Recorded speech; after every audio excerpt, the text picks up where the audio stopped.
Hey, it's Scott Petrak with another episode of the Brown Zone Coverage Podcast. The season ended with a whimper Sunday in Pittsburgh. Deshaun Watson was harassed all day. The defense couldn't get off the field when it counted, and the Browns lost 28-14 to finish the year 7-10. Then, defensive coordinator Joe Woods was fired. Here to discuss, as always, is Dave Chudowsky of Go, the WKYC Morning News. What's up, Chud? I guess kind of a sense of relief, Scott. How are you? I mean, I just it sucks because that's kind of the way I feel. And Browns fans, not all of them, but many, and just probably glad the season's over because, it just comes to a point where at times it's not even fun, and that's what it's supposed to be. And I don't know. Did you see Jimmy's take on the red zone? Did you see that I did. swirling around social media? I did about how they Um, need to be more open to the fans and stuff. Yeah. yeah, and I thought that was a really good take. It's just frustrating because if you, I, listen, you got the Packers, you got the Steelers. I know Broncos fans, Cowboys. There's so many passionate fans. Eagles. I mean, I get it. There are a lot of passionate fan bases in the NFL, but man, at the top of the list is the Browns Yeah. because of what we've had to go through. And it really kind of is amazing. And I understand it, and you do too, because we're from here and we get the passion. But man, I got to tell you, it's amazing that the fans come back year in and year out and give what they give. Don't you think? Oh, there's no doubt about it. And I mean, that's one of the things that makes this job, um, worthwhile. And because, people are paying attention, right? The zealot or the zealousness, I don't know if that's a word, but that they have for this team, the fanaticism, right? That people have for this team and the interest, right? Whether or not they're winning, whether or not they're losing, which obviously they've done way more than winning lately since I've been covering this team. Um, Usually there's a lot of interest. And you're right, you see peaks and valleys and you see the frustration during the season. I've mentioned it before. I'm on this text chain with a bunch of knuckleheads, and it points during the season as I'm done with this team, but yet when the game starts, my phone starts blowing up again, right? And that was happening in Sunday against the Steelers, right? A game that didn't really mean anything for the Browns. It's a lot of chatter. I know my uncle texted me during the week about something, and was excited about the game, and I get it. It was the last one, right? No matter how bad the season is, the last one, it has a little bit of specialness to it because as bad as the season was and as disappointing as they usually are for Browns and their fans, you don't get to see another game that counts for 9 more months, right? And Yeah. I think that stings. It's probably sounds silly, but like we were watching practice Friday, and it's the last one I'm going to see until May, probably when OTAs start. And not that it's not like you tear it up or anything, but it's like, hey, I like watching football. I like watching football practice. It might get mundane and it's boring day after day watching these guys stretch, but I like being out there on the field, watching football. So even that, it's like, well, it's going to be a while. I kind of enjoy it. So you take Yeah. that to another level with an actual game and the fans, and they live and die with this team, right? I can detach myself a little bit from the results, where I like to think a lot from the results, but the fans don't, So I get it. Luckily there's playoff football to watch for the next month. But then it's a while without football on the field. The NFL will give me stuff to write about, but there is, Yeah. it's just an ending. Well, and I would like to thank everyone for listening to us too, because, I don't know if people know this, but I mean, obviously this is, your job, right? And, my job is morning anchor on Channel 3, used to be in the sports department. You've been coming on the half hour show. You go on with Nick Camino still here and there, and you don't get paid to do that. And I don't get paid to come on here with Right. you. So, I mean, we're kind of in the same boat. I hope people realize we're passionate fans that do a job. We're able to kind of separate from it because we have to. And, but we're right with you, everybody. Whoever's listening, Scott and I are with you. We want to see this team win. I think we're able to step back and be critical when we have to. And, it's, hey, man, we're wrapping up another year of doing this. Yeah. we're into 2023, and you and I have been talking Browns together since what, 2008. So, Wow. there you go, right? Jeez, so that's a long time. Yeah, and like I talk about being detached, and I am, because that's I'm a journalist, and it's not my job to root for the Browns, but Right. I'd like to see him win because I know so many, because I know so many people that want them to win, right? I guess that's where it comes from. It's everybody I grew up with, all my family. They all want to see the Browns win, so I feel bad for them, like you said, when there's another missed, another season where it felt like they could have gone to the playoffs and they didn't, right? And we'll break down all the reasons that was.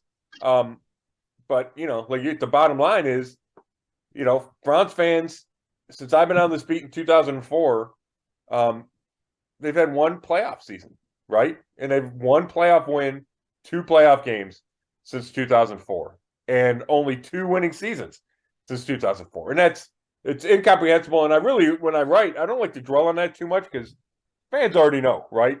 So I don't need to beat them over the head with it. But every once in a while, when you take a step back and you crunch the numbers, it's one playoff season in 20 years. That's really mind-boggling, and more mind-boggling is the people stay as passionate as they do. Yeah, no question about it. And we'll talk Steelers, Browns in a second. I don't think we need to spend a ton of time rehashing the game, but we'll go back to that and talk about records and different things that happen in the game. But I think the lead story here is what happened, the night of, but we didn't find out about till the morning. And that's Joe Woods is gone. We've talked about him over and over and over on this podcast. And basically that's the big news. He takes the fall. How do you feel about that? Is it, was it fair? Did he need to go? Do others need to go? What are your thoughts? Yeah, I certainly expected it. It felt like it was going in that direction. Here's why I think it was probably necessary, Chud, is when you miss the playoffs back-to-back years and you go 8-9 and 7-10, and there are, in my opinion, legitimate playoff expectations, right? There were last year and there were this year, coming off, the playoff season of 2020. When you don't make the playoffs back-to-back years, I feel like something needs to change. And you can do that through, obviously the roster changes every year, but you could do it with roster changes. You could do it through whatever, change in scheme or change in approach, but something needs to change. And it felt to me like something significant needed to change. And it always felt like it was going toward the defensive coordinator change. And that was Joe Woods, winds up being the fall guy, like you said, gets fired. And I'm not pinning everything on Joe Woods, because there's a lot that goes into why the defense is bad. We've talked about it. The D tackles, right, weren't good enough. Bunch of injuries at linebacker. You got, a guy like Jadeveon Clowney, and I want to get into that because last week we taped the pod before the Clowney stuff came down. Yep. But you get a guy like that, and I don't necessarily blame Joe Woods for not being able to handle that situation, right? You get kind of a renegade guy. But it's a bad look. And my point is, you have all these other elements that I don't necessarily blame Joe Woods for. But he's the guy. He's the guy calling the plays. It's his scheme. And he's responsible for the success or failure of the defense. The defense failed too many times. Blown coverages early, lack of, they never fixed the run defense. They gave up way too many yards starting week 4, and it never got fixed, even at the end of the year. So, yeah, and I like Joe Woods. I think he's a good guy. I think his players, like him. But he never he didn't show me enough to say, I'm going to stick with this guy despite all the issues on defense. So I'm okay with the move. It made sense to me. We'll see if there's any other fallout. Kevin Stefanski would not answer directly when asked if Mike Prefer would be back. My thought is that if he was going to be fired, he would have been fired by now. But I don't think we have complete resolution on that. So it feels like, but for now, it feels like Joe Woods is, the guy that, I don't want to call him a scapegoat because he had his issues and the defense had its issues, but I think fall guy is appropriate because if that's the one big change, that he's the guy. Well, fall guy too, and he didn't have a mulligan, right? I mean, Yeah. Stefanski, I think Stefanski, Watson, the quarterback situation, all of that, you kind of say, all right, hey, we're going to give you another year. Yeah. But, he had Myles Garrett all year. It's not like he was missing a key component. And also, it's not like we've seen in the past this defense has been amazing. Yeah, I think those are all really good points. You look at the numbers, and actually the stats were the worst in 2020 when they go to the playoffs, the defensive stats. And then they got better. Like 2021, they were 5th in yardage. Now, it didn't feel like they played that well, and at the end of the season, they played better, and I think that changed the stats a little bit. Not skewed, but that affected the stats. And then this year, we talked about the run defense was awful. Like bottom of the year in those, kind of the DVOAs and expected yardage stats that I don't quite understand. I think they're 25th in just flat out yardage. The pass defense is better, but I think top 10. But that makes sense because teams are running the ball more than throwing it because you're terrible against the run. And the Browns have good corners, right? Like they have a lot of resources invested in the secondary, so that would make sense. But yet there were still big breakdowns. You talk about a couple of games switching things here and there, and they blew that game against the Jets. And yeah, there were a bunch of factors, but they gave up a huge touchdown on a blown coverage that changed it. And then they gave up another touchdown. They couldn't stop the run against Atlanta. They couldn't get off the field against the Chargers. They got off the field once, and then Cade York missed a kick, but they still gave up 30 points. So in games where they had chances to win and had leads, they couldn't hold them, and a lot of that falls on the defense. And you're right. Yes, Myles Garrett missed a game and battled a shoulder and bicep injuries, right? But he still had 16 sacks. Denzel Ward missed a couple games, Greg Newsome, but nothing. The big injuries are a linebacker, and those affected how things went. But I'm with you. There was nothing you could just point at and say that's why the defense struggled. Where on offense, there's this huge factor in the Deshaun Watson suspension and then the Deshaun Watson rust. So I think you make a good point there. Yeah, and you bring up they have good cornerbacks, and well, at least we're told they have a good defensive backfield, Scott. But I don't think we see it week in and week out. Yeah, I might push you back. I think Denzel Ward struggled early, and then he had a concussion. I thought he played really well late. I thought Greg Newsome, he didn't take the jump to elite status that he thought he would, but I thought he was, above average. And I thought Martin Emerson played really well for a rookie corner. Now, we could talk about John Johnson III and Grant Delpit at safety and whether or not they have lived up to their billing, and they haven't. I think Grant Delpit has gotten better late in the season, and I talked to him right at the end, and then we had all the stuff with Clowney, so I wasn't able to write about it. I hope to get to that at some point. But yeah, I mean, your point's well taken. Like, you could probably say nobody lived up to expectations, except maybe Myles Garrett, right, who matches the total he had last year for sacks. Your point's well taken. I do think that this cornerback group is strong, though. Yeah, all right, I'll give you that. And even people will question whether Myles Garrett has lived up to what they want him to be because they put him at such high expectations. But we could talk about that. We'll talk about that during the offseason. Let's talk about who's going to come in to replace Joe Woods. The big names that you're hearing are Schwartz and Flores. What are you hearing? Who do you think is going to be the guy? Yeah. And where are they at? Who's been in? Just give us the full rundown. We're taping this Thursday morning. So Jim Schwartz interviewed Wednesday. Brian Flores is scheduled to interview Thursday. And then there's Gerard Mayo, the linebackers coach for the Patriots, used to play linebacker for the Patriots. And then Seahawks associate head coach, defense, Sean Desai. I'm not sure exactly when those guys are scheduled for interviews. You would expect it to be, either late this week, over the weekend, early next week. I don't think there's any, they're trying to drag this out. I think the Browns want to get this process. Obviously, they want to get it moving because they started requesting interviews Monday and started the interview process Wednesday. Now, Jim Schwartz, he spent the last 2 years as a senior defensive assistant with the Titans. I mean, he's got an impressive resume.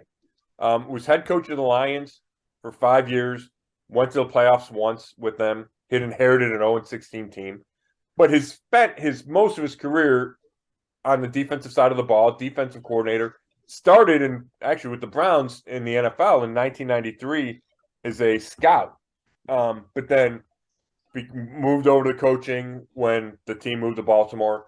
Became a defensive coordinator, long time with the Titans. Went to a Super Bowl, the one they lost, on that play where guy was stopped a yard short of the goal line. Against the Rams. Right. So he was there for that, the whole Jeff Fisher Titans tenure. Then got the head coaching job. Then went back to being a coordinator 1 year with Buffalo and had a really good year, but then Buffalo fired their head coach after that year. And then spent 5 years, I think, as coordinator with the Eagles. And, Chud, you just look at these numbers and they're just impressive. Like a lot of sacks. He's usually his units are led by a strong defensive line, good against the run. He's aggressive. He likes a wide 9, which I think is good for Myles Garrett coming off the edge. Runs the 4-3, so there would not be, you not need to have big-time personnel overhaul there. And then he won the Super Bowl, in his tenure with the Eagles is when they won the Super Bowl. So a lot to like there. And I think, to me, he's a really intriguing candidate. He's got some fire to him. And when you contrast that with Kevin Stefanski's, even keel, laid-back personality, I think that could be a good fit. Brian Flores, the former Dolphins head coach, got fired. He filed a racial discrimination lawsuit. He had back-to-back winning seasons with the Dolphins, then gets fired. Nobody had done that in almost 20 years in Miami. Spent the last year as an assistant in Pittsburgh. Highly respected. Spent a lot of time with Belichick. A lot of time in the 3-4, so there'd be some adjustment there. But he's a fiery guy, too. I think players respect him. I'm intrigued by him as well. Mayo is a young guy. I don't think he's called plays. It's so tough to figure it out in New England because they don't usually name a defensive coordinator. Bill's secretive about everything, Bill Belichick. We know Flores called plays at some point with New England before he went to become the head coach. With Miami, I don't think Mayo has. And then Desai was a 1-year defensive coordinator last year with the Bears. They had a coaching change, so he wound up in Seattle. He's not from that Vic Fangio, I think like coaching pedigree, and that's now it's huge rage in the NFL. A lot of coaches are running that scheme. He was there. He spent a long time with Chicago. So to me, the last two guys are younger and seem, like more of a reach where Flores and Schwartz are established. All right. Well, so looking at all of those factors and the names you just brought up, you're there every day. You have the pulse. Who do you think should be the guy? And do you want to see other moves made, or do you think this is all that needs to be done? I kind of like the idea of Schwartz, Chud, and for a couple reasons. I mentioned the personality, and I'm fine with Kevin Stefanski's even keel nature, right? Like, I don't think I know some fans don't like it. They see him on the sideline. They think he's too stoic.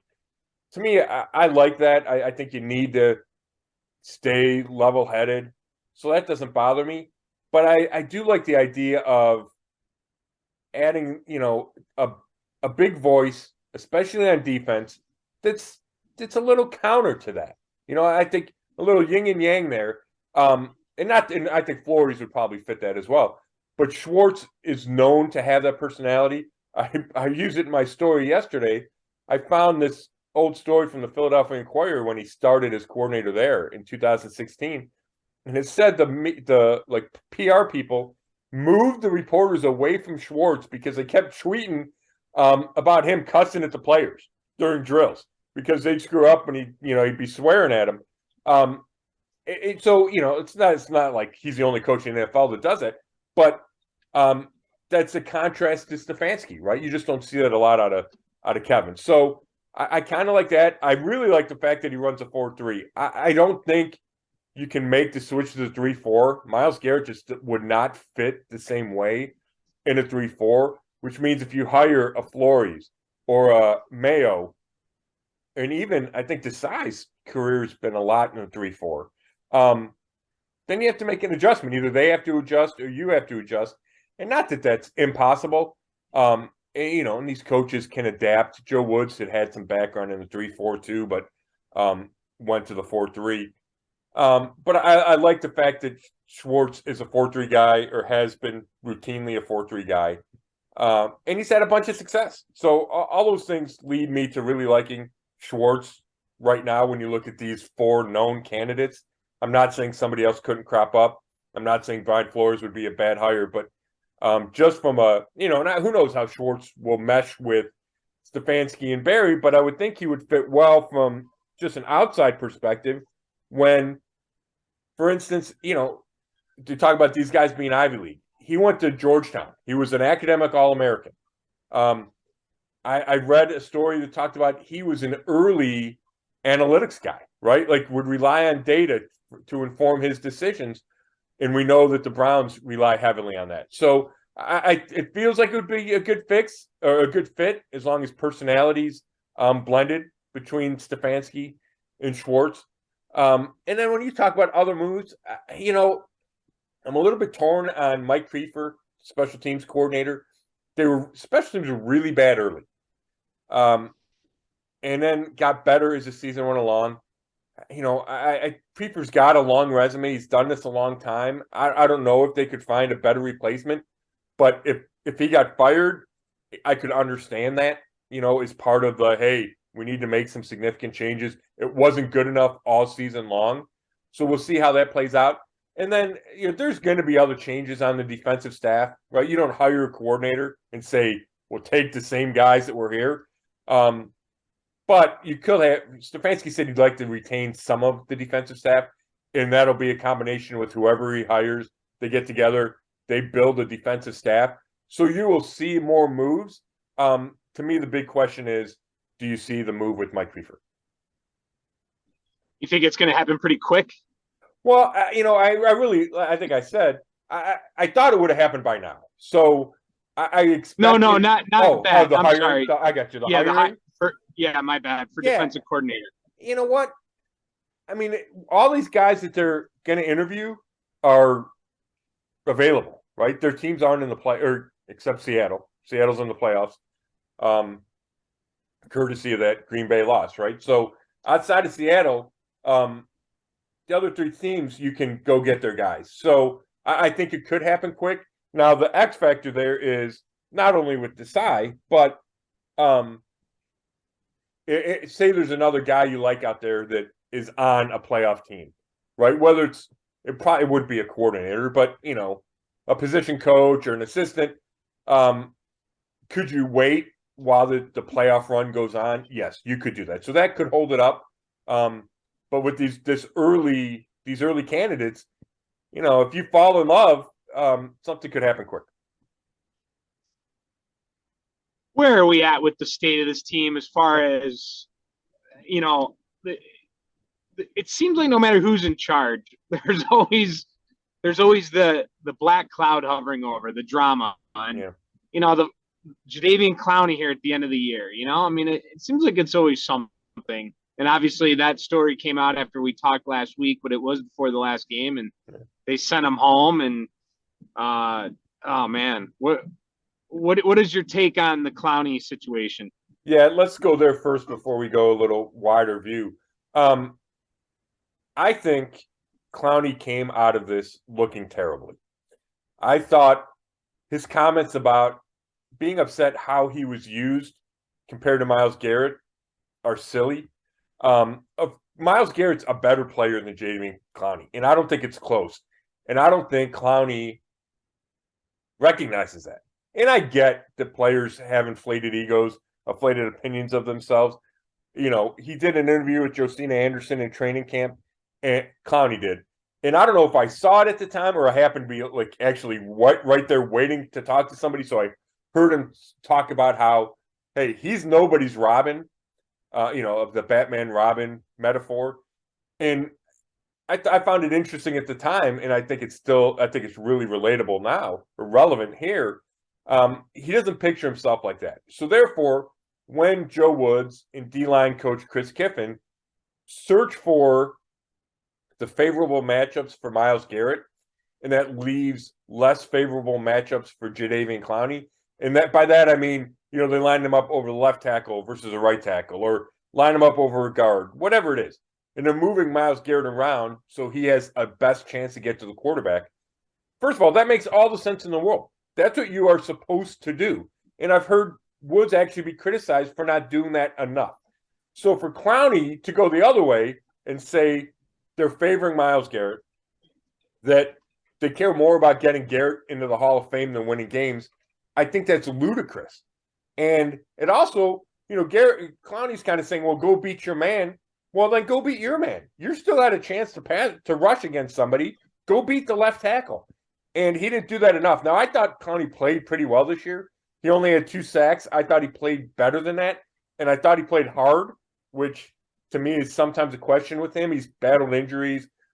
He's kind of a weird dude, mercurial guy. And I thought he played hard, even late in the year.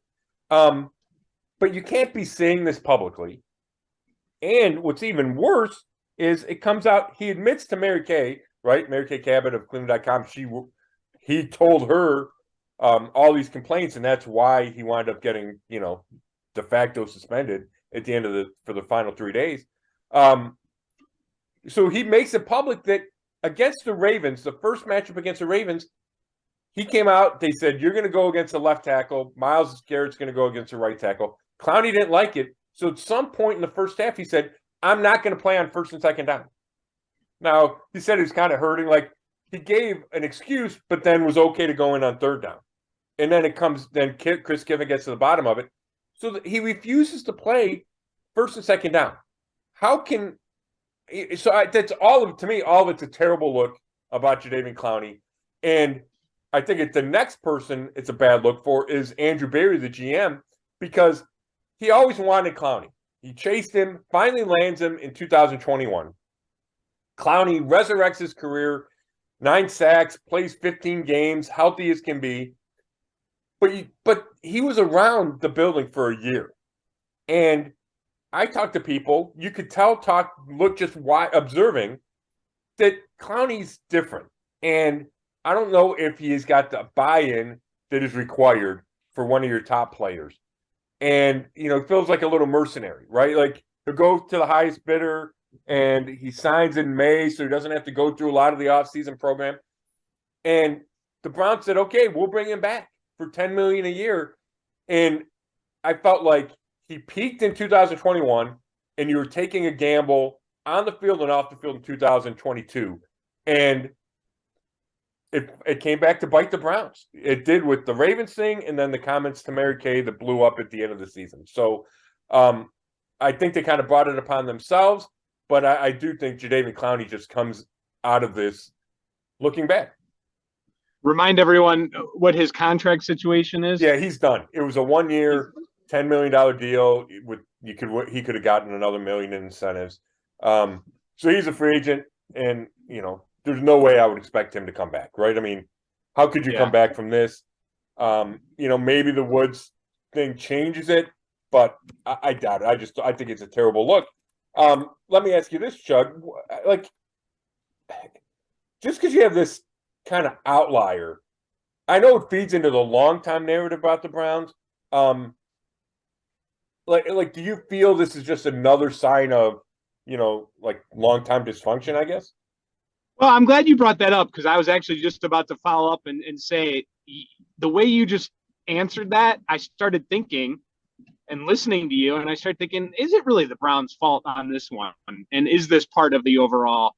Because I'm thinking, if they were winning, this probably doesn't happen, right? I mean, isn't this part of, what happens when you're losing? Or is this guy so out there that even if they were winning, he would have done this? I don't know if he would have done it when they were winning. I would think no. All right, I would think, right. I would think it's mostly losses.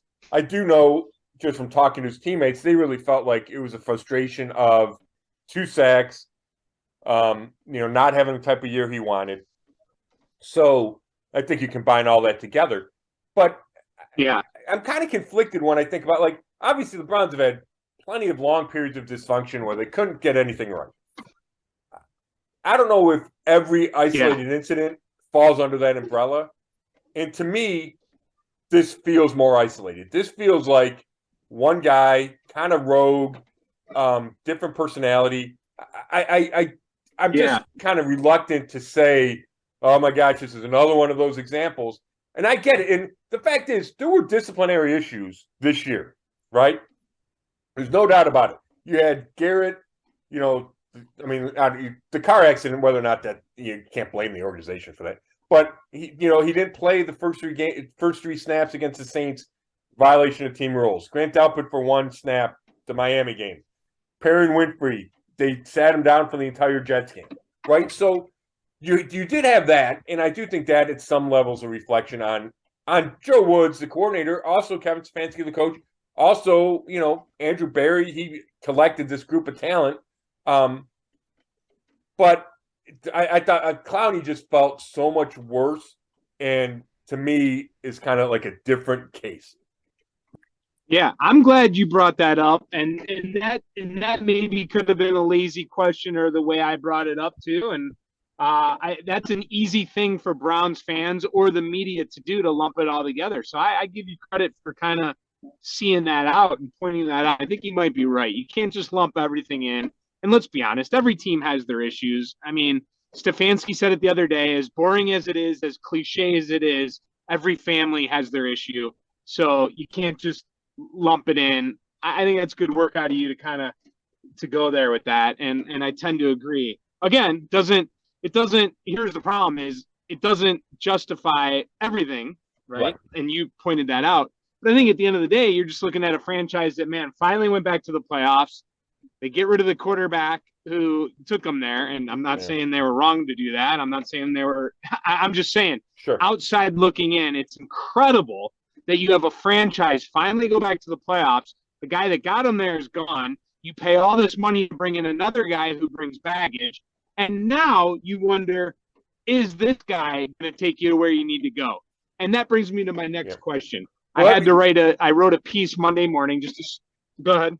Let me stop you real quick, Judd, because I do want to get into this. I just wanted to make this point before I forgot.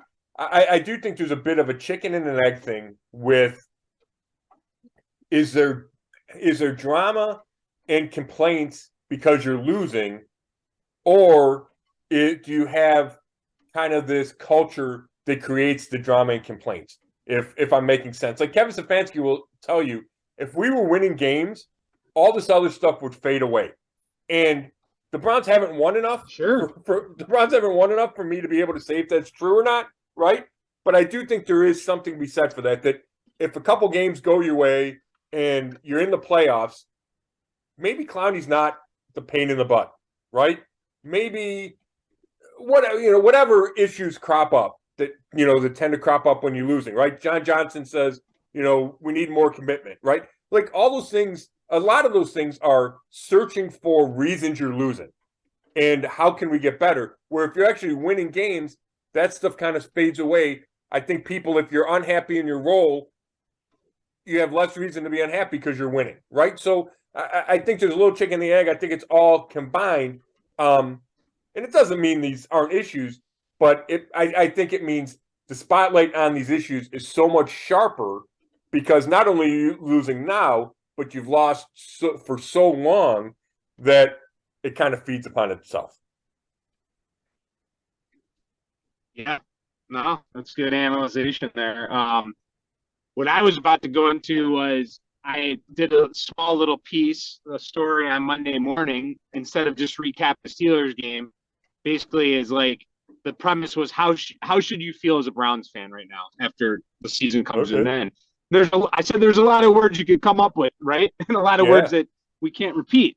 But I wanted to come up with a different word, one that just wasn't obvious, like, pissed off or whatever. The word I used was confused. Scott, I'm confused. And I think that's the word I think Browns fans should feel right now. Confused. You have a head coach that was coach of the year, now 2 losing seasons. Is he to lead this team? The quarterback, you spent all this money on this guy. And I got to tell you, Scott, You saw signs of it, but in 6 games, I would have liked to have seen more and given me more of a thought that this is going to work out. And then the defense obviously confused us all year long. How do you feel about my word choice? Confused. Yeah, I'm good with that. I am. You can probably pile on, worried, uncertain, right? Which are probably all ties together because we've talked about this, Sean. I think we probably both agreed that at some point Watson's going to return to the player he was, right? The 3-time Pro Bowler, led the league in passing in 2020. I know I thought that we would see more of that in these final 6 games. And maybe I was naive to think how much effect the rust would have, right? The 700 days between starts. I knew that it would take some time. I didn't think it would take all 6 games. I didn't think against, in the finale that he would still look uncomfortable in the pocket at times. And, part of that goes to the Steelers' credit because they rush the passer and they play good defense.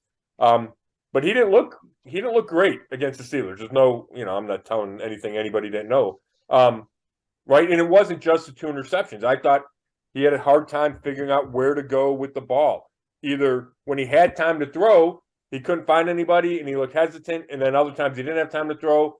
I think, he still leaves the pocket a little too early and is trying to extend plays too long and it leads to sacks. So my point is, I expected him to be better at some point over these final 6 games. He said that at the end of the season, he said that was unrealistic. He knew he wasn't going to play like an MVP. He almost sounded okay with being 3-3, right? And the talk was, man, can they go 5-1 and get into the playoffs? And right. And he kind of felt like 3-3 was, kind of reasonable. Not that he was satisfied with that, but so maybe we looked at that the wrong way. But what happens is the season's over and you haven't seen Deshaun Watson take over a game. You haven't seen him lead a 4th quarter comeback to win a game. You haven't seen him mesh with Kevin Stefanski's play calling. You see glimpses of brilliance. You see some designed runs. You see some RPOs. You see him hit Amari Cooper for a couple of touchdowns against Washington. But it's not sustained, and it feels like there's still this – it feels like it's a work in progress, him with Kevin Stefanski in this offensive system. And I want to talk about this, whether we do it today or later. At some point in the offseason, I want to talk about how the offense is going to evolve going into next year. But your point about the fans is, okay, so if when they traded for him, put all the off-field stuff aside, if you can do that. When they traded for him, it was, they got a franchise quarterback. He's going to be awesome. And that's going to give them a chance to compete with the best teams in the AFC, right? I think it's fair to say it's confusing after a year with Watson and 6 games, but a year of all of it in 6 games. It's confusing, and I think there's questions whether or not we're going to see that in 2023. Obviously, the Browns still feel that way, but I want to go questionable. I want to go back, though. You said, though, that you feel pretty confident we are going to see the old Deshaun Watson, right? And I am. Okay, but here's where I'm going to push back a little bit. We talked about this before the season, and we questioned whether we would ever get that guy again. Yeah. And let me bring up a few things here, all right? Number one, he's in a different system, all right? It's not the same system. He's playing in cold weather half the time, whereas he used to play half his games in a dome. Do we know for sure he's going to, eventually do well in all of those things I just mentioned? Plus, he's got the money. And how do we really know how much all of this is worn on him mentally? Right. Is this the same person that he was before this? And then you don't play for 700 days. So I'm not saying he's not going to be the old Deshaun Watson, but boy, I'll tell you, there's a lot of reasons right there that make you wonder if he will. He could. I hope he does, but we don't know for sure. No, that's 100% correct, Chud. And of all those things you mentioned, I would rank my list of concerns, right? What's going to keep him from getting to the player he was? I would start with number one would be the mental aspect, right? That's a lot to deal with. Whether or not he brought it all upon himself, right? it's still he can't be in the same headspace that he was in 2019 and 2020 before all the accusations, before the trade. That's a lot that he's had to go through. And I hate saying had to go through because, it certainly feels like he brought it upon himself. But he's gone through a lot. And is he able to put that aside, put that behind him, and get to where he needs to be from a mental standpoint? To me, that's the biggest question. And I don't know when we're going to know that answer. I certainly don't think we know that now. But he says he will, and it's too nebulous, right? But he thinks he will. Next to me is the system, and at the end of the year, he said it's going to look totally different next year. I think I asked him about play calls and style. How different it's going to look next year, and he goes, "It's going to look totally different." And he said he was going to sit down and have a man-to-man talk with Kevin Stefanski about the future of this offense.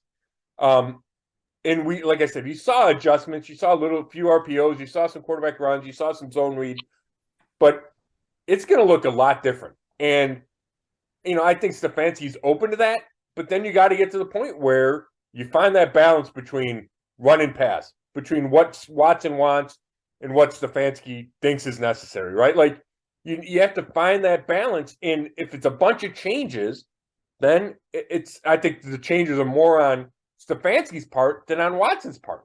So Stefanski's going to have to overhaul or at least adapt his system to what Watson is really good at. And they're going to try to blend them, and that's a question mark. But when it comes to arm strength and the ability to throw and the ability to run, I think all of that is still there. And that's why, and even decision-making, right? He was a good decision-maker with the Texans. He didn't throw a lot of interceptions. And he could, extend plays and all the things, right? And he had deep plays, and we didn't see any really deep shots with him, really any big-time explosive plays in his final 6 games. I think those things will come back. I think, the arm and the legs, and I think that's there. And if you have that skill set combined with strong decision-making, on-field strong decision-making, that's why I still think he gets back to the player he was. Doesn't mean he will, but that's why I think he will. Mm-hmm. Bring everyone up to speed. You talked about the conversation he had with Stefanski. What exactly went down there, and what are your thoughts about that? How did you kind of read into that whole deal? Yeah, actually, he said they were going to have one. They'd met Monday, but they were going to sit down again and have a man-to-man. I think it was scheduled for Tuesday.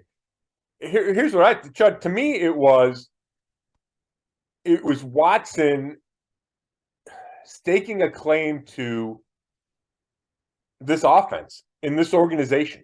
He talked about, how he's going to become the leader of this team and how he couldn't really do that because he only played 6 games and he was in and out of the building. I really felt like there was a change in, persona, attitude, at least messaging from Watson when we talked to him Monday. And that's from I'm taking ownership of this team in this offense. And for him to say we're going to sit down man to man, it almost felt like, like when a dad says, I'm going to sit down with my kid, right?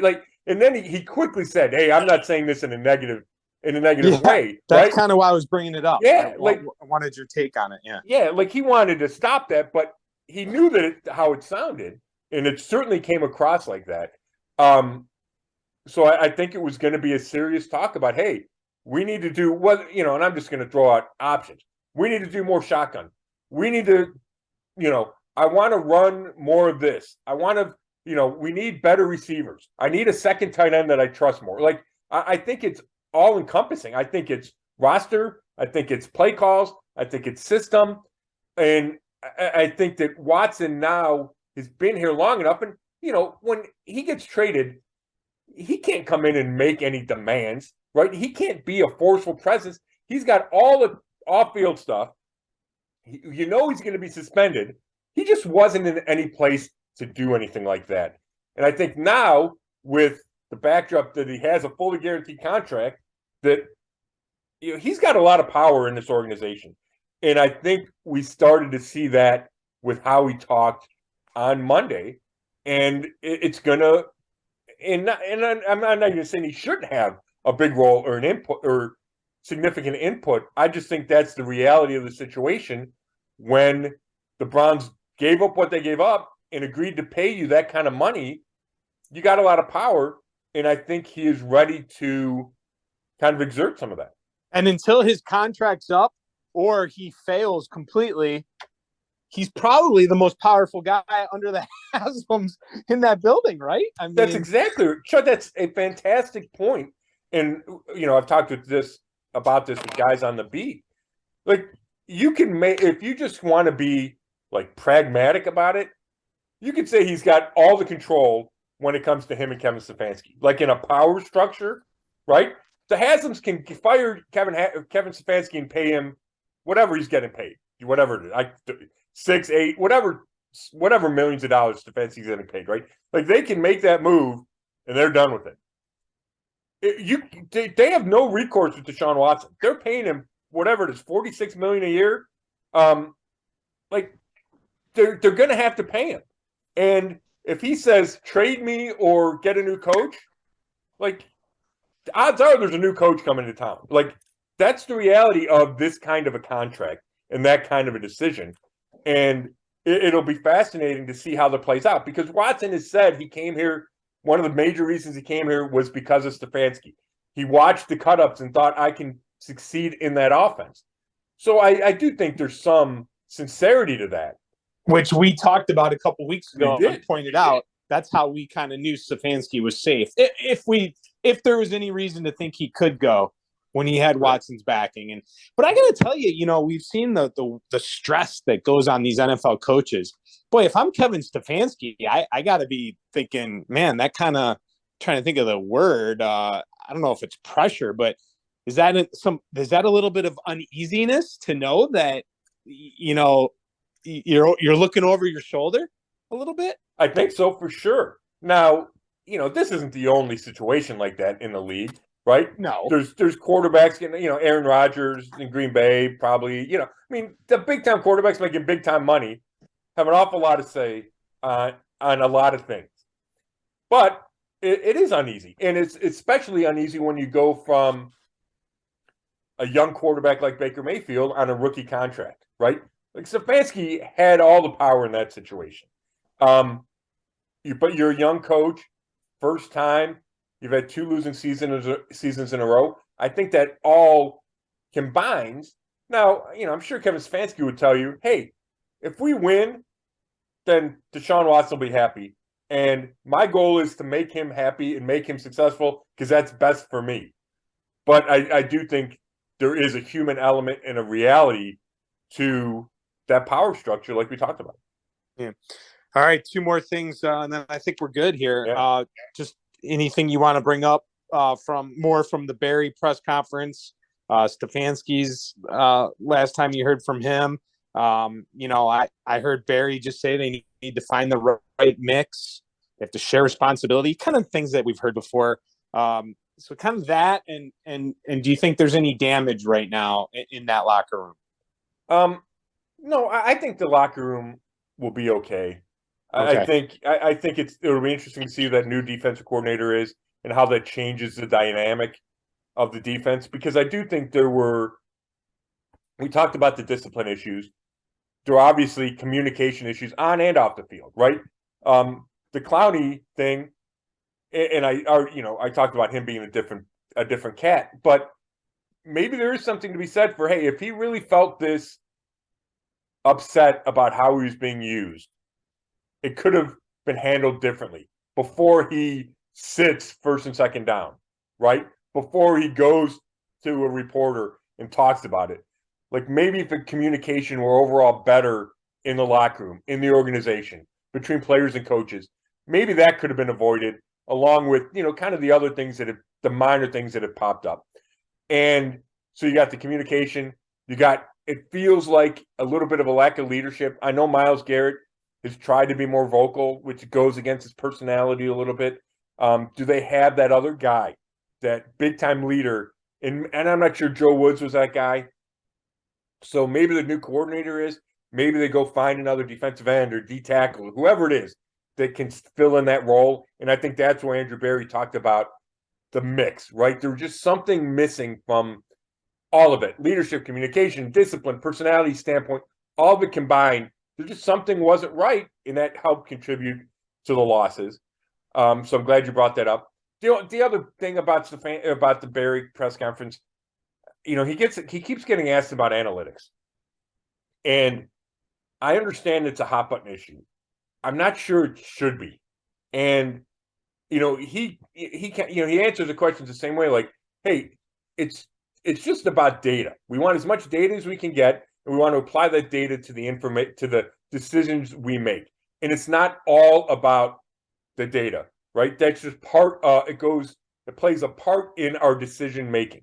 Now, I think it's true that it plays a bigger part in the Browns' decision making than it does with other organizations, right? They're heavy in analytics. They're not arguing that.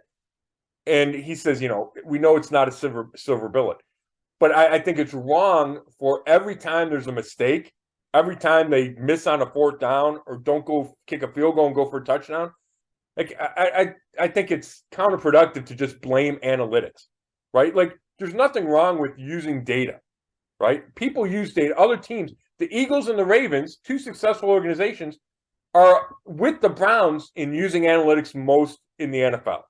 So certainly the Browns have misapplied analytics throughout their tenure, throughout the DePodesta, Sashi Brown, Andrew Berry, right?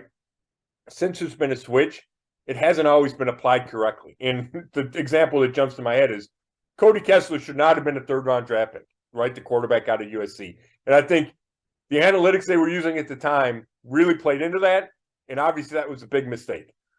But when you decide to go for it on fourth down, like, I have no problem with that, right? There's numbers that play into that. And I think for fans and some media members just to say it's all analytics and you're relying too much on it and Paul DePodesta's calling the plays, like, I don't think all of that is accurate or true. And I think we should just quit I think the fan base and maybe part of the media should just quit blaming anything that goes wrong on this reliance on analytics. Well, it's funny. I had analytics as one of my last things I was going to ask. I mean, does that make sense? You brought it up, but I think at the end of the day, well, it does. But here's the thing: until they start winning, it's going to get questioned, right? When you're a team, a franchise that does it as much or more than anyone, right? So until it's proven that it can help them get to the playoffs. Yeah, I mean, you're not wrong there, but I think there's other reasons they're not getting to the playoffs, right? Like, I don't think what's holding them back is the analytics focus. Maybe that's what I'm trying to say is, like they missed on Austin Hooper, and they might have missed on John Johnson III in free agency, and we still don't know about Jedrick Wills and Grant Delpit fully, right? And Anthony Schwartz has been a bust. Like, those are bad decisions. Now, if the reason they made those decisions is all analytics, well, then you can blame analytics. But it's not just like this computer spitting out something, right? Andrew Berry's looking at the offensive tackles and says, this is my offensive tackle I'm going to take, right? This is the free agent I'm going to sign. And I guess the point is it's not all – more goes into the decision than just some number crunch. And,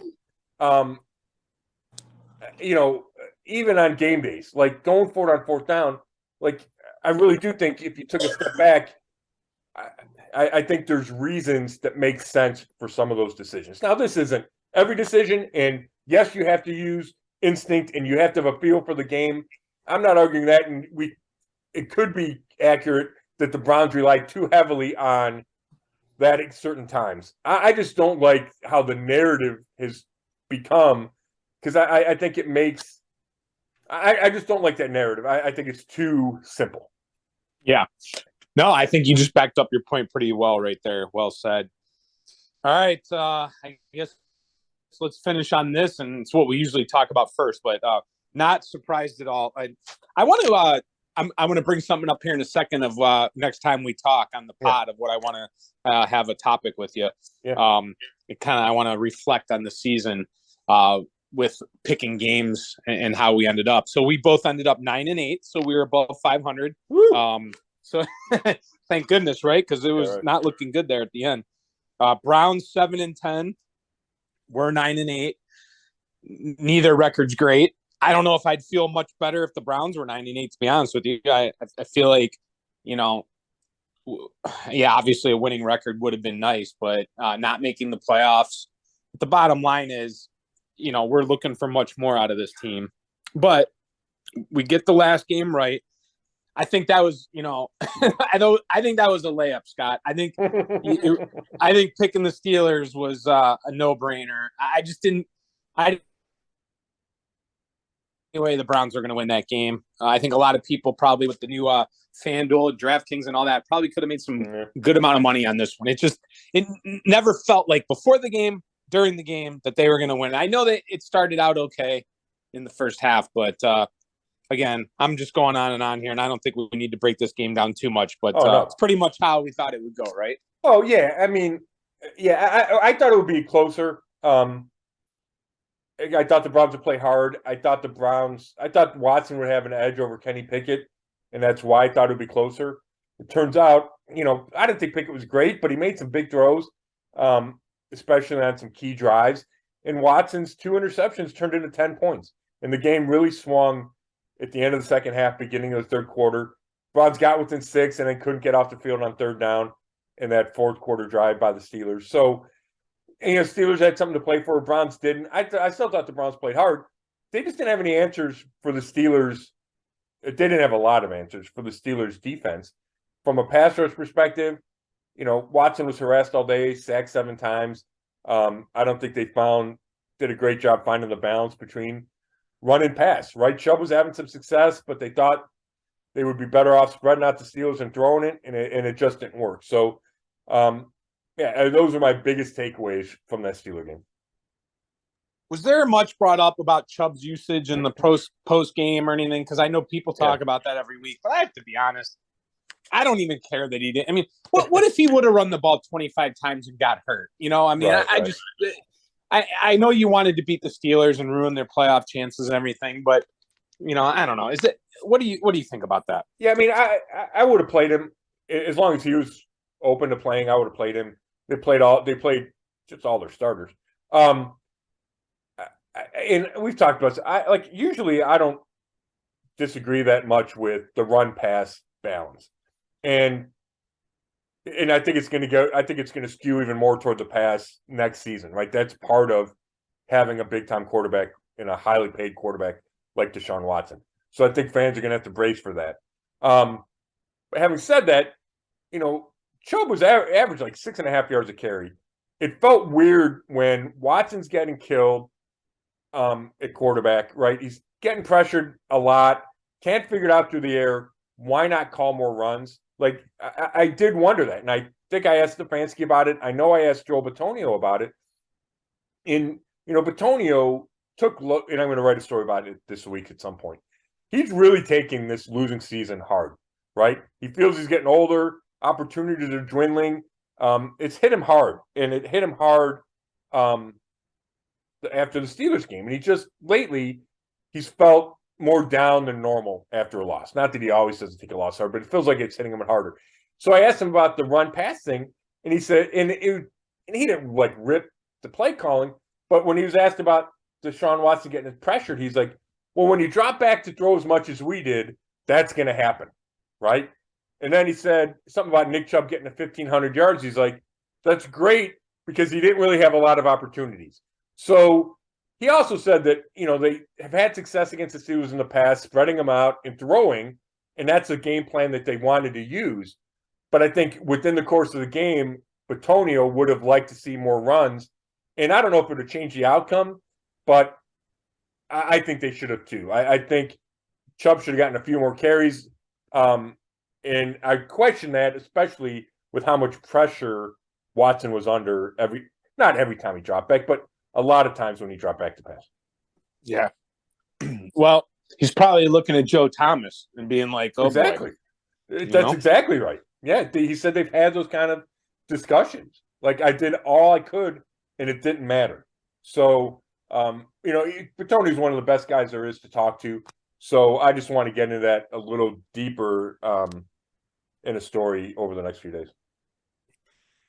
All right, that's it for me. You got anything else? I think we hit it all. We did. Real quick, you got any games you're really looking forward to this weekend? We got the playoffs open. Yeah, let's go over that. So I think the two hardest games for me to pick are the Cowboys Buccaneers on Monday night. I think that's one of the most difficult ones because I think the Cowboys are the better team, but Tampa Bay's at home, and you can never. It's so hard to bet against Tom Brady. Yep. So that one is a tough one, and then the other one that I think is tough: Giants Vikings. Yeah. Because the Vikings are, right now it's -3. It was 2.5. Yeah. They're favored by 3. Yeah, that's what I meant. Favored by 3. So those are the two tough ones for me. Start out, I think, if you want to go winners in each game. Yeah, why not? All right, we'll start out with the first one. 49ers Seahawks, 4:30 to open up things on Saturday. I don't think there's much debate here. 49ers, whether they cover or not, right. 9.5. That's the question. But I got Niners for sure. Yeah, I would. Yeah, I'm taking the Niners. That seems like a lot of points. And I know Purdy's playing great, but rookie quarterback, first playoff game. Maybe Seattle keeps it close for a while. But yeah, I think the 49ers win. They're playing really well. Okay. Night game, Saturday, prime time. I think that one's on NBC. Look here. Let me give a plug to my station. Yeah. It is. There you go. That's NBC. Chargers. Looks like Chargers are now favored by 2.5. Okay. It's in Jacksonville. Jacksonville wiped them out earlier in the year. Yeah. And Jacksonville had that must-win game. I'm going to go Chargers, and part of the reason is I think the Jags probably, I'm trying to think of the way to say this, but they put out so much emotion in having to win that game to get in the playoffs. And at the end of the day, they're still the Jacksonville Jaguars. So I'm gonna take the Chargers in that one. Yeah, to me, this is the third game when you mentioned the Dallas and the Giants games. To me, this is the third hardest game kind of to pick. Agree. And probably the point spread points to that. I thought I like the Chargers. I really like Justin Herbert. But on the road, it's a long trip. Like, I think there's a couple things to be concerned about. It's a shorter week, right? Sunday to Saturday. Sunday to Saturday for the Chargers. Jacksonville played Saturday, so it's a full week for them. I still like the Chargers, but I think this is a game to keep an eye on. I thought Trevor Lawrence has to play better, though. Against the Titans, he missed 2 wide-open throws in the end zone that I thought were going to come back and cost them that game and a trip to the playoffs. And then it wound up not mattering because the defense made enough plays. But he needs to play a lot better to keep up with Justin Herbert, because I think Herbert's going to play great. So you're going Chargers? I am taking Chargers, but I think it's an interesting game. Yep. Okay, so we're both Niners, both Chargers. Bills, Dolphins. I mean, come on. I don't.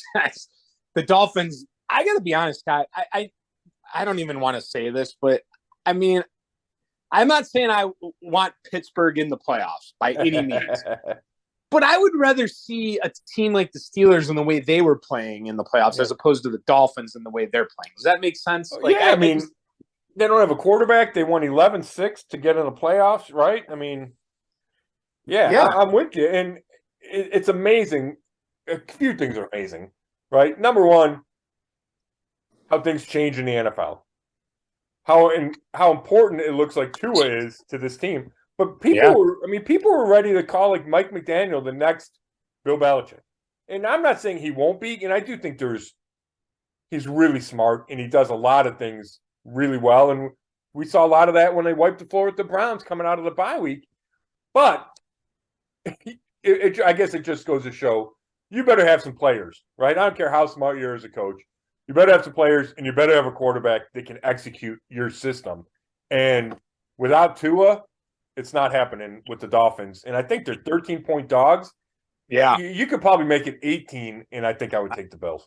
I agree. I'm gonna go Bills, and they cover. And that line shot up way more after we knew for sure Tua wasn't playing. I don't even know if it was out there for gamblers or not before Tua, but I did see a lower line. But all right, so we're both with Bills. All right. I've gone first on the first three, but we agree on all three so far. I'll let you go first on the next three, and two of those three are the tough ones. So we'll go the middle game on Saturday. So the Dolphins Bills are on Sunday. Dolphins Bills is at 1 on Sunday.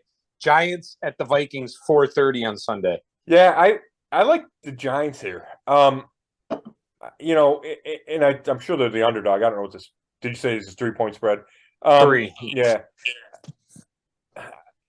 The Vikings have had such a weird year where like every game is close. They need to pull something out at the end. Kirk Cousins, I probably like him better than some people do, but you still have questions about him.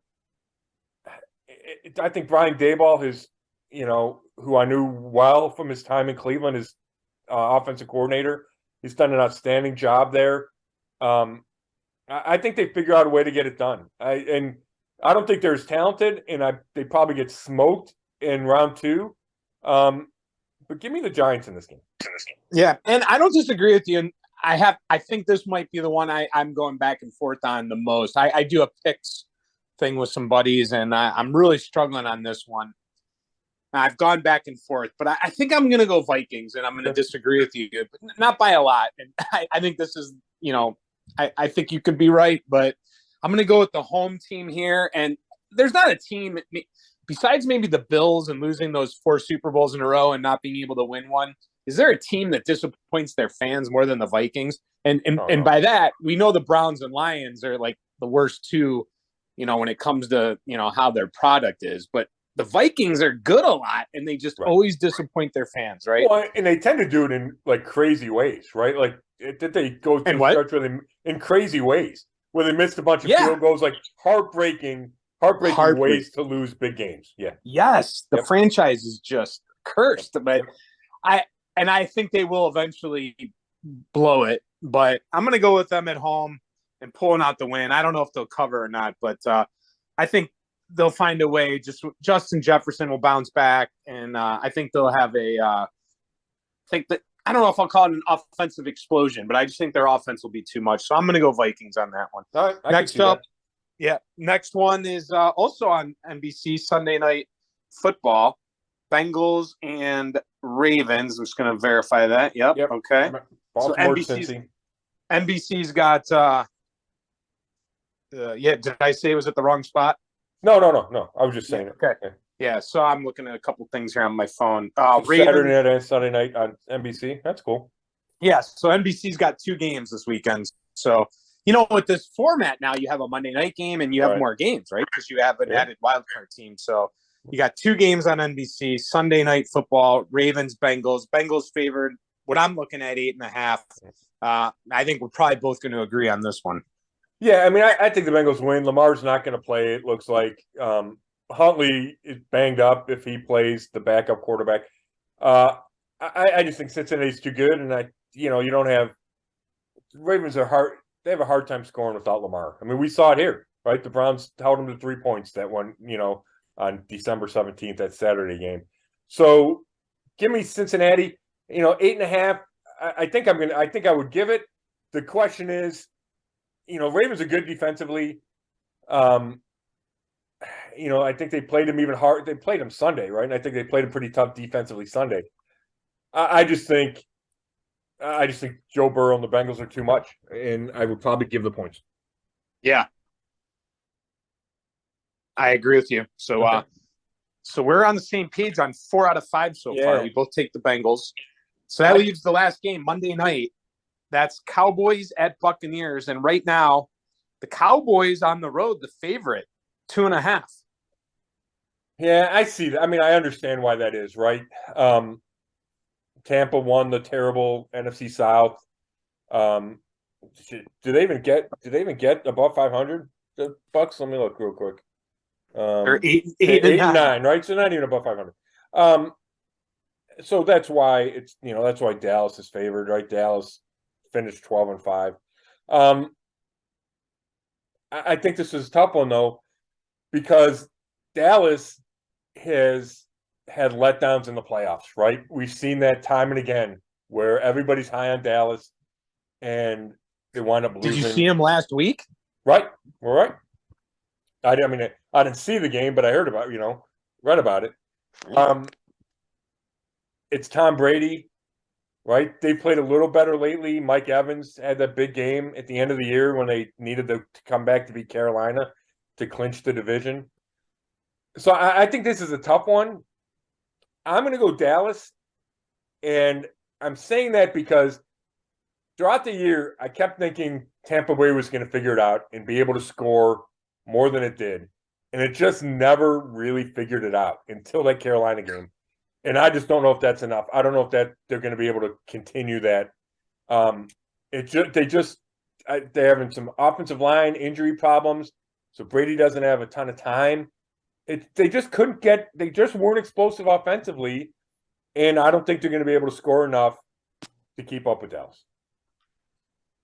Yeah, it's tough to disagree with you, and I again, this is the toughest one, but I'm going to go Tampa Bay. All right. So we're different on this, and I keep trying to search for a factor of what pushes me over, and I just Tampa's at home, and I'm going to go, and I know it's not the Tom Brady that we are accustomed to, but he can still get it done, and at the end of the day, I don't trust Dak, so that's the difference maker for me. So I'm going to go. Tampa Bay, but man, the confidence level is not high. No, and I get that, Chud. And it's tough because, each game is its own entity.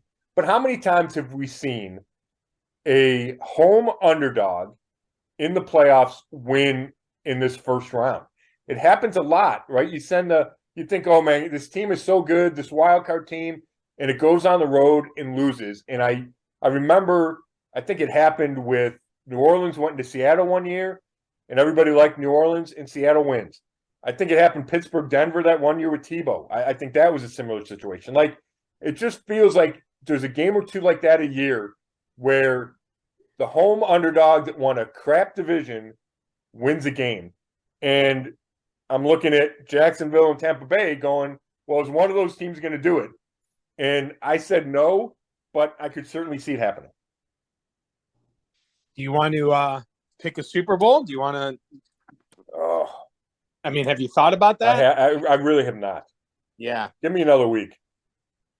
Well, you're gonna have all these teams gone. Well, I'm not. Well, okay, fair enough. Well, all right. All right. Let's just discuss it for a second, because I not to mention, those. Have I brought this up before on the podcast? I got the mini helmets. Yes, we picked those here with my kids. Yeah, I can't wait. Yeah, it's a random draw, but it's so much fun, man. My girls get into it. My wife, and my two daughters and I, we each pick, and whoever has the Super Bowl champ random draw gets to pick like a night out, So Gotcha. It's fun. Nice. But Also, I do another thing with my buddy where we pick alternate to see. Basically, the goal is just to get a team into the Super Bowl, and hopefully you can get the winner. And so I've kind of studied this a little bit, and I'm just going to give you my thoughts on it. I really believe the AFC, you could have 3 teams that could go, but I just don't think – here's the thing. I think there's 3 that can go, but there's no chance anyone else would go. Does that make sense? Like, I just don't see the Jags or the Chargers or the Ravens or anything.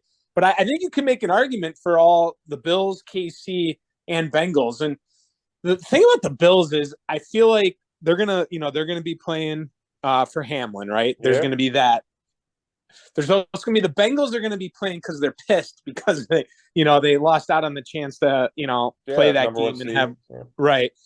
But I think people aren't bringing this now. Maybe I haven't researched it enough, but I don't know if people are bringing up the Mahomes factor in KC. I gotta believe, man, they're gonna be hungry after the way it ended last year. Well, and if they wind up playing Cincinnati.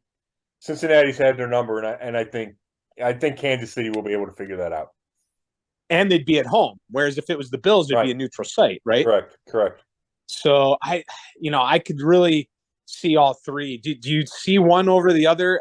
I think I'm leaning KC, but I think the Bengals could beat the Bills. I do. I do too. I mean, the Bill, you have the emotional factor with the Bills, which who knows how far that takes them. Maybe it wears them down, right? Maybe it's hard to, if they've gone through a lot. And they're a really good team. They were probably the best team for most of the season. Dealt with some big injuries. But I like Kansas City too, Chud. I kind of, for whatever reason, I would rank them Kansas City, Cincinnati, Buffalo. But I'm going to go Kansas City coming out of the AFC. Yeah, it's funny. Last year, I remember we had the same conversation, and what I'm about to say is that I feel like it's going to be one of those three. And I'm not going out on a limb here, but kind of in a way, because last year I wouldn't have thought the Bengals were in the Super Bowl. Right. I would have told you it would have been the Bills or KC, right? Sure. And we thought it was going to be Green Bay. I think we both did last year in the NFC. Yeah. So I'm going to go out and say again, I think it's one of those three teams in the AFC. And in the NFC, I just don't see it being anyone else but the Niners or Eagles, one of those two. But again, last year, the Rams and the Rams got in and they weren't one of the favorites. So I don't know. What do you think? Anyone else besides Eagles or Niners? Yeah. Well, I hate picking just chalk because usually it doesn't work. Right. And Hurts hasn't played. He's been banged up, right? I mean, I think he played the finale, right? Didn't he play? But he's banged up. So that's a question for me there. I know they're really good, and they got the bye week, so that'll help. I know Purdy's been playing unbelievable. I love Kyle Shanahan. I love the 49ers defensive front. Does a rookie that was the last pick of the draft take a team to the Super Bowl? That feels really hard to get my head around. Not that it can't happen, but it feels like it would buck a lot of odds. So therefore, I'm ruling out San Francisco, and I'm going between Philly and Dallas. And you're going to maybe put Dallas in the Super Bowl? I'm going to go out on a limb, Chud, and take Dallas because I don't think anybody else can do it. I don't think Tampa can make that run. I don't think Minnesota's good enough to make a run. I don't think the Giants are good enough to make a run. Right. Well, that's why I was going chalk. Right. We're right. So I'm going to go out on a limb and say Kansas City, Dallas. You made me do it. You made me do it, Chud. I made you do it. All right. I'll go Kansas City and the Niners. Yeah, I get your point on the quarterback. I want to go. I honestly kind of want to just go Eagles, but yeah, I agree with you. I can't imagine do the top seeds both get in. I mean, we've learned our lesson on that. But could the Vikings be a team that would surprise you and make a run? I don't know. I don't think so. I don't see it. I don't see it. Yeah, I mean that's so.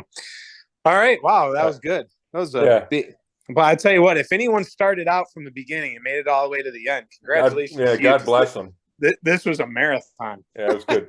Well, I appreciate the time, Chud. We'll touch base. I don't know if we'll do it every week during the playoffs, but I'd like to keep in touch, at least do our picks on Twitter. I'm sure there's, who knows? We'll see if the Browns make news, if we can figure out how to do this. Let's do a short one. Let's do a short one next week, breaking down these games, predicting the next games. And I want to go over the Browns schedule with you. Okay. And I'm going to give you a little homework. I'm going to pepper you with some questions. For example, like what was your favorite prediction that you made? Like I think last week we both picked the Browns to beat Washington. I think that was a really good pick that I'm proud of. But then what was your worst pick? Like for me, it was picking them to beat the Bengals the second time around. You know what I mean? I want to throw some, like the Jets game, the one that, boy, everyone thought you would have had. So maybe we could break down the schedule. Yeah, no, that sounds good. Sounds good. Thanks so much. It's got to be quick though. Maybe like 15 minutes. I can't do an hour and a half. You know? I hear you, buddy. I need to go drink some hot tea. No, thanks so much, Chud. This was a good one. It was good to recap the season. Thanks everybody for listening. This has been another episode of the Zone Coverage Podcast, and you can read all my work at brownzone.com.